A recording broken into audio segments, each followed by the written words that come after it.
अस्सलामु अलैकुम वरहमतुल्लाहि वबरकातुहू।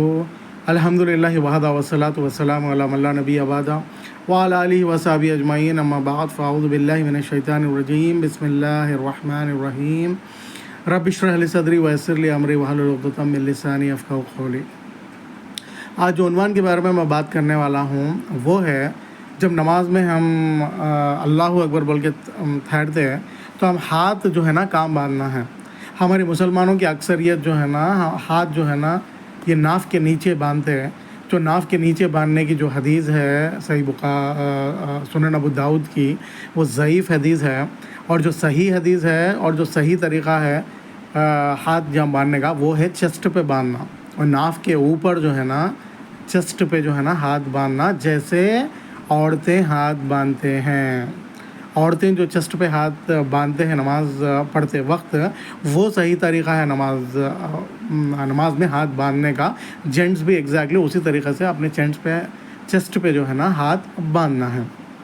और एक चीज़ यहाँ पे एक बोलना चाह रहा हूँ, नबी सल्लल्लाहु अलैहि वसल्लम ने फरमाया, नबी सल्लल्लाहु अलैहि वसल्लम की हदीस है, सल्लू कमा रअयतुमूनी सल्ली, नमाज ऐसी पढ़ो जैसे तुमने मुझे नमाज़ पढ़ते हुए देखा है। ये मर्दों के लिए भी यही नमाज है, औरतों के लिए भी यही नमाज है। नबी सल्लल्लाहु अलैहि वसल्लम मर्दों को बुला के, सहाबा को बुला के, तो देखो तुम्हारे वास्ते ऐसी नमाज़ पढ़ रहा हूँ, तुम ऐसी नमाज़ पढ़ो। और औरतों को बुला के, बीवियों को और फ़ातिमा रज़ी अल्लाह उनको बेटी को और दूसरे औरतों को, सहाबियात को जो है ना इकट्ठा करके, तुम्हारे वास्ते ऐसी नमाज़ पढ़ रहा हूँ, देखो तुम ऐसी पढ़ो बोल के। ये मर्द को अलग तरीक़ा और औरतों को अलग तरीक़ा मोहम्मद सल्लल्लाहु अलैहि वसल्लम ने नहीं सिखाया। एक ही तरीक़ा है नमाज़ पढ़ने का, मर्द का जैसा है औरत का भी एग्जैक्टली वैसे ही रहना। मर्द के जैसा ही औरत भी जो है ना सिजदा करना और जो मौलवियाँ, आज के मौलवियाँ जो बोलते हैं कि भाई सिजदा करते हो तो औरत ऐसा सुकड़ के करना, हाथा नज़दीक कर लेना और पूरा जो है ना कुल्ले नहीं उठाना, मर्दों के जैसा पूरा नीचे बैठ जाना बोल के बोल रहे हैं। तो इसकी कोई दलील नहीं है, इसकी कोई अहमियत नहीं है, ये बात की कोई वैल्यू इंपॉर्टेंस कुछ भी नहीं है, क्योंकि इसकी दलील सही बुखारी में, सही मुस्लिम में, सही हदीज़ों में कहीं भी नहीं है। ये मौलवियाँ जो है ना अपनी तरफ से ये चीज़ बोल रहे, तो ये बिल्कुल गलत है। इस्लाम में मर्द और औरत की एक ही नमाज़ है, एक ही तरीक़े की नमाज़ है अल्हम्दुलिल्लाह। तो औरतें अपनी नमाज़ दुरुस्त कर लीजिए और मर्दों के जैसा पढ़ लीजिए। और मर्द जो है ना औरतों के जैसा जो है ना चेस्ट पे जैसा हाथ बांधते हैं, एग्जैक्टली उसी तरीक़े से हाथ भी जो है ना मर्द और औरत दोनों को चेस्ट पे बांधना है।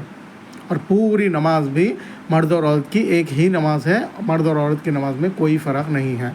अगर कोई मौलवी बोल रहे या कोई भी बोल रहे भाई फ़र्क है बोल के बोल रहे हैं, तो पहली फ़ुर्सत में उनको खुल हातु बुरहानुकुम इन कुंतुम सादिक़ीन, अल्लाह ताला कुरान में सूरह बकरा में सिखाए जैसा उनसे सवाल करिए, खुल हातु बुरहानुकुम, अपनी दलील पेश करो अगर तुम सच्चे हो तो। ये जो फ़र्क बता रहे हैं मर्द और औरत की नमाज़ में फ़र्क है बोल के, ठीक है भाई कहाँ है फ़र्क, लाओ आयत, कुरान की आयत से लेके आओ, नहीं तो जो है ना हदीस में हमको बताओ कि मोहम्मद सल्लल्लाहु अलैहि वसल्लम ने मर्द और औरत की नमाज़ अलग अलग कहाँ पे सिखाई। मर्द की नमाज़ ये है और औरत की नमाज़ ये है बोल के जो है ना अलग अलग कहाँ पे फ़र्क किया गया इस्लाम में। नबी सल्लल्लाहु अलैहि वसल्लम की तालीम कहाँ पे है कि नबी मर्द की नमाज़ अलग बोले और औरत की नमाज़ अलग बोले, बताओ बोल के जो है ना आलिम लोगों से, मौलवियों से पूछिए आप। जब पूछे तो लोग जब दलील नहीं दे सकते तो आपको ये कॉन्फिडेंस आ जाता, आपको ये मालूम हो जाता कि भाई ये मौलवियों की बात है, घड़ी हुई बात है, इसमें कोई सच्चाई नहीं है कि औरत की नमाज़ अलग रहती है और ना सिजदा जो है ना सुकड़ के करना, ये करना, ये अपने खुद ही से ये लोग मौलवियाँ बोल रहे हैं। इसकी कोई अहमियत, कोई सच्चाई, कोई इसका जो है ना प्रूफ कुरान हदीस से हमको नहीं मिलता। अस्सलामु अलैकुम वरहमतुल्लाहि वबरकातुहू।